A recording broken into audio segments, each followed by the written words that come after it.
நண்பர்கள் அனைவருக்கும் வணக்கம். கதற விட்ட இந்தியா எடுத்த அதிரடி முடிவுனால இப்போ அப்படியே கதற ஆரம்பிச்சிருக்கு அந்த நாடு.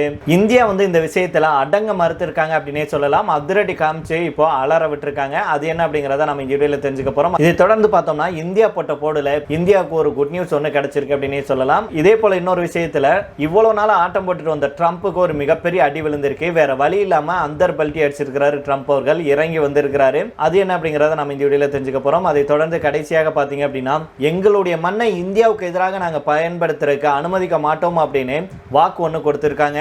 இது உண்மையிலேயே இந்தியாவுக்கும் அந்த நாட்டுக்கும் இருக்கும் ஒரு நல்ல ரிலேஷன்ஷிப்பை காட்டுது அப்படின்னே சொல்லலாம். இது யார் என்ன அப்படிங்கிறதெல்லாம் நம்ம இந்த வீடியோவில் தெரிஞ்சுக்கலாம். அதனால ஸ்கிப்பை நம்ம கடைசி வரைக்கும் பாருங்க. அதுக்கு முன்னாடி நம்முடைய சேனலை சப்ஸ்கிரைப் பண்ணலைன்னா சப்ஸ்கிரைப் பண்ணிக்கோங்க.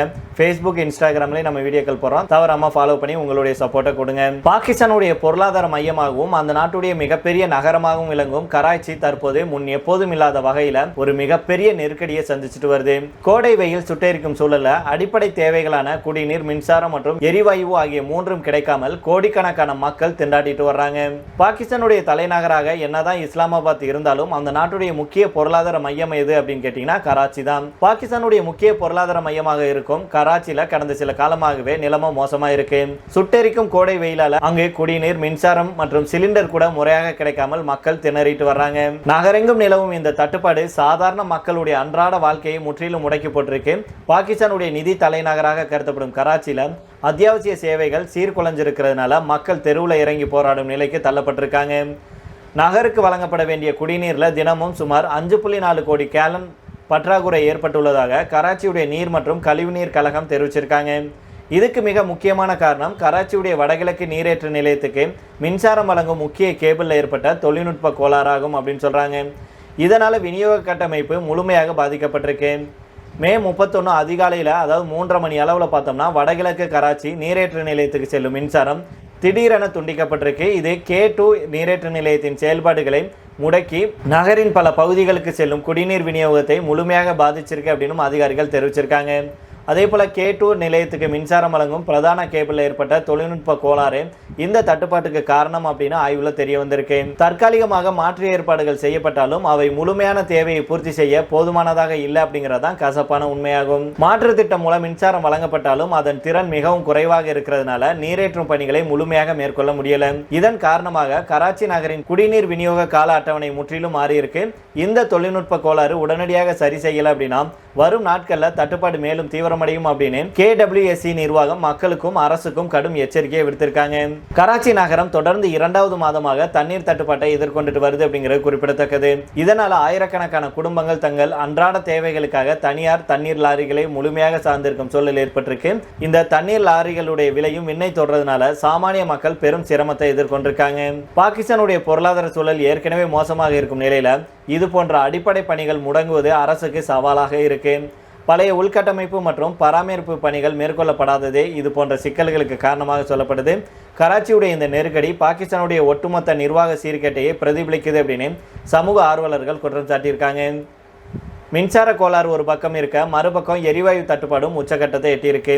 வீடுகளில் அடுப்பு எரிக்க கூட எரிவாயு கிடைக்காததுனால பல குடும்பங்கள் சமைக்க முடியாமல் தவிச்சிட்டு வர்றாங்க. 50 டிகிரி செல்சியஸை நெருங்கும் வெயிலில் மின்சாரம் இல்லாமல் மக்கள் கடும் அவதிக்குள்ளாகி வர்றாங்க. இந்த நெருக்கடி குறித்து பலமுறை புகார் அளித்தும் எந்தவித உருப்படியான நடவடிக்கையும் எடுக்கவில்லை அப்படின்னு பொதுமக்கள் குற்றம் சாட்டுறாங்க. சீரான விநியோகம் வழங்கப்படும் அப்படிங்கிற வாக்குறுதிகள் காற்றில் பறக்கவிடப்பட்டுள்ளதாக மக்கள் கொதித்து எழுறாங்க.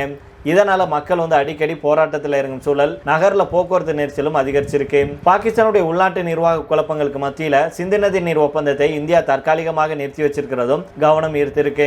இந்த விவகாரம் பாகிஸ்தானுடைய ஒட்டுமொத்த பொருளாதாரத்திலையும் நீர் மேலாண்மையிலையும் ஒருவித அச்சத்தை உருவாக்கியிருக்கு.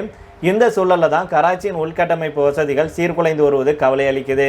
நிலைமை இப்படியே நீடிச்சுச்சுன்னா வரும் நாட்கள்ல கராச்சியில குடிநீர் தட்டுப்பாடு இன்னும் மோசமாகும் அப்படின்னு அரசு அதிகாரிகள் எச்சரிக்கை விடுத்திருக்காங்க. மின்சார உற்பத்தி மற்றும் விநியோகத்தில் நிலவும் குளறுபடிகள் சரி செய்யலை அப்படின்னா பாகிஸ்தானுடைய மிகப்பெரிய வணிக நகரம் ஒரு பெரும் மக்கள் கிளர்ச்சியை சந்திக்கவும் வாய்ப்பு இருப்பதாக சொல்லப்படுது. அரசு உடனடியாக தலையிட்டு தீர்வு காண மக்கள் கோரிக்கையை வச்சுட்டு வர்றாங்க. இந்த நிலையில தான் சிந்து நதி நீரை இன்னொரு பக்கம் இந்தியா நிறுத்தி வச்சிருக்கிறது பாகிஸ்தானுக்கு ஒரு மிகப்பெரிய சிக்கலை ஏற்படுத்தியிருக்கு. இந்த விஷயத்துல இந்தியா அடங்க மறுக்கிறாங்க, இறங்கி வர மாட்டாங்க அப்படின்னு பலரும் கருத்துக்களை தெரிவிச்சுட்டு வராங்க. அதாவது பாகிஸ்தானியர்கள் இந்தியா சிந்து நதி நீரை ஏன் நிறுத்தி வச்சிருக்கு அப்படிங்கிறது நம்ம எல்லாத்துக்குமே தெரியும், ஏன் பாகிஸ்தானுக்கே தெரியும். அது செஞ்ச வேலை அவ்வளோ ஒரு சாதாரண வேலை இல்லை. அதனால தான் இந்தியா வந்து பிடிவாதமாக இருக்காங்க. இதே ஸ்டாண்டில் இந்தியா இருக்க வேண்டும் அப்படிங்கிறதான் இந்தியர்களுடைய ஒவ்வொருவருடைய கருத்தாக இருக்கு. இதை தொடர்ந்து அடுத்ததாக பார்த்தோம் அப்படின்னா, இந்தியாவுக்கும் அமெரிக்காவுக்கும் இடையிலான வர்த்தக ஒப்பந்த பேச்சுவார்த்தை 99% நிறைவடைந்துள்ளதாக நம்முடைய மத்திய அமைச்சர் பியூஷ் கோயல் அவர்கள் சொல்லியிருக்கிறாரு. இந்தியாவுக்கும் அமெரிக்காவுக்கும் இடையே இருதரப்பு வர்த்தக ஒப்பந்தம் தொடர்பான பேச்சுவார்த்தை பல மாதங்களாக நடைபெற்று வருது.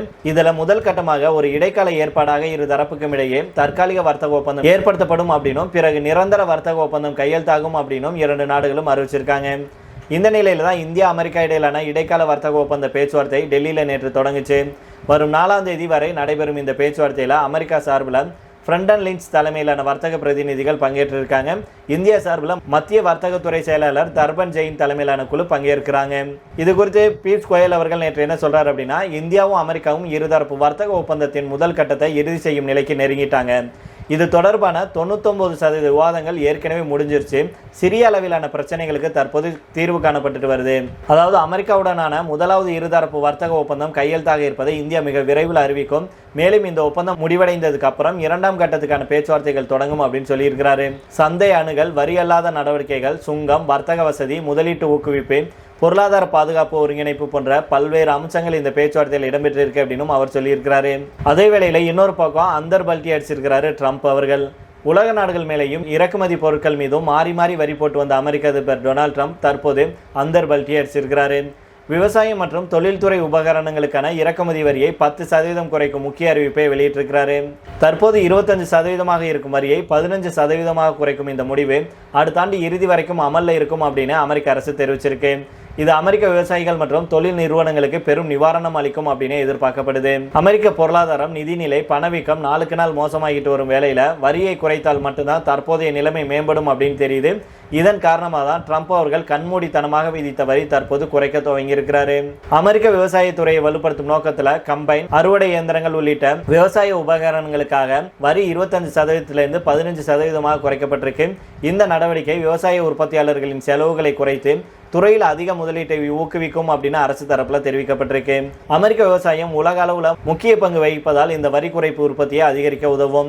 விவசாய உபகரணங்களை தவிர புல்டோசர், போர்க்லிஃப்ட் உள்ளிட்ட தொழில் உபகரணங்களுக்கும் வரி குறைப்பு அறிவிக்கப்பட்டிருக்கு. அமெரிக்காவுடன் வர்த்தக ஒப்பந்தம் உள்ள நாடுகளிலிருந்து இறக்குமதி செய்யப்படும் இந்த உபகரணங்களுக்கு 15% வரி மட்டும்தான் விதிக்கப்படும். மேலும் இந்த உபகரணங்கள்ல 85% அமெரிக்காவுடைய எஃகு அல்லது அலுமினியம் பயன்படுத்தப்பட்டிருந்தால் வரி 10% குறையும் அப்படின்னு அவர் அறிவிக்கப்பட்டிருக்கு. இது அமெரிக்க உள்நாட்டு உலக தொழிலை ஊக்குவிக்கும் நோக்கத்தில் எடுக்கப்பட்ட முடிவு அப்படின்னு சொல்லியிருக்காங்க. அமெரிக்காவுடைய இந்த வரி குறைப்பு உலக வர்த்தகத்தில் புதிய மாற்றங்களை ஏற்படுத்தும். இந்தியா போன்ற நாடுகளுக்கு அமெரிக்கா கூட வர்த்தக ஒப்பந்தங்கள் உள்ள நிலையில தொழில் உபகரணங்கள் ஏற்றுமதியில் புதிய வாய்ப்புகளை எதிர்பார்க்கலாம். இருந்தாலும் அமெரிக்கா உள்நாட்டு உற்பத்தியை ஊக்குவிக்கும் விதிமுறைகள் இந்திய ஏற்றுமதியாளர்களுக்கு சில சவால்களை ஏற்படுத்தலாம் அப்படின்னு சொல்றாங்க. அதனால பொறுத்து பார்க்கலாம். இதை தொடர்ந்து கடைசியாக பார்த்தோம் அப்படின்னா, 4 நாள் அரசுமுறை பயணமாக வந்திருக்கும் அண்டை நாடான மியான்மருடைய அதிபர் ஜெனரல் மின் ஆங் ஹைலங் அவர்கள் இந்தியா வந்திருக்கிறாரு. நேற்று டெல்லியில் பிரதமர் நரேந்திர மோடி அவர்களை சந்தித்து 2 நாட்டு உறவுகள் எல்லை பிரச்சனை குறித்து ஆலோசனை நடத்தினார். இது குறித்து இந்திய வெளியுறவு செயலாளர் விக்ரம் மிஸ்ரி 2 நாட்டு தலைவர்கள் சந்திப்பு குறித்து பேசினார். மியான்மருடைய நிலப்பரப்பு இந்தியாவுடைய பாதுகாப்பு நலன்களுக்கு எதிராகவோ இந்தியாவுக்கு எதிரான தேசவிரோத நடவடிக்கைகளுக்கோ ஒருபோதும் பயன்படுத்தப்பட அனுமதிக்கப்படாது அப்படின்னு மியான்மர் அதிபர் மோடி அவர்களுக்கு உறுதியளித்ததாக மிஸ்ரி அவர்கள் தெரிவிச்சிருக்கிறார். இதுக்கு பதிலளிக்கும் விதமாக மியான்மருடைய இறையாண்மை மற்றும் பிராந்திய ஒருமைப்பாட்டுக்கு இந்தியா எப்போதும் முழு ஆதரவு வழங்கும் அப்படின்னு பிரதமர் மோடி அவர்கள் சொல்லியிருக்காங்க. மியான்மர் சீனா கூட எல்லையை பகிர்ந்து கொண்டிருக்கிறதுனால இந்த வாக்குறுதி இந்தியாவுக்கு முக்கியத்துவம் வாய்ந்ததாக பார்க்கப்படுது. மியான்மருடைய அதிபராக பொறுப்பேற்றதுக்கு அப்புறம் ஜெனரல் மின் ஆங் அவர்கள் மேற்கொள்ளும் முதல் வெளிநாட்டு பயணம் இதுவாகும். மியான்மர் அதிபருடனான சந்திப்புக்கு அப்புறம் பிரதமர் மோடி அவர்கள் தன்னுடைய எக்ஸ் பக்கத்தில் என்ன சொன்னாங்கன்னா, மியான்மர் அதிபர் மின் ஆங் அவர்களுடனான சந்திப்பு மிகவும் பயனுள்ளதாகவும் அர்த்தமுள்ளதாகவும் அமைஞ்சிச்சு. இந்த சந்திப்பின் போது 2 நாட்டு உறவுகளின் அனைத்து அம்சங்களும் விரிவாக மறு ஆய்வு செய்யப்பட்டு இருதரப்பு உறவை வலுப்படுத்துவதற்கு முக்கியத்துவம் அளிக்கப்பட்டிருக்கு அப்படின்னு சொல்லியிருக்கிறாரு. சரி நண்பர்களே, இதோட நாம் இந்த வீடியோ முடித்துக் கொள்ளலாம். இதை பற்றி உங்களுடைய கருத்துக்களை கீழே உள்ள கமெண்ட் பாக்ஸில் சொல்லுங்க. மீண்டும் நாளை வேறொரு செய்திகளுடன் உங்களை சந்திக்கிறேன். நன்றி, வணக்கம்.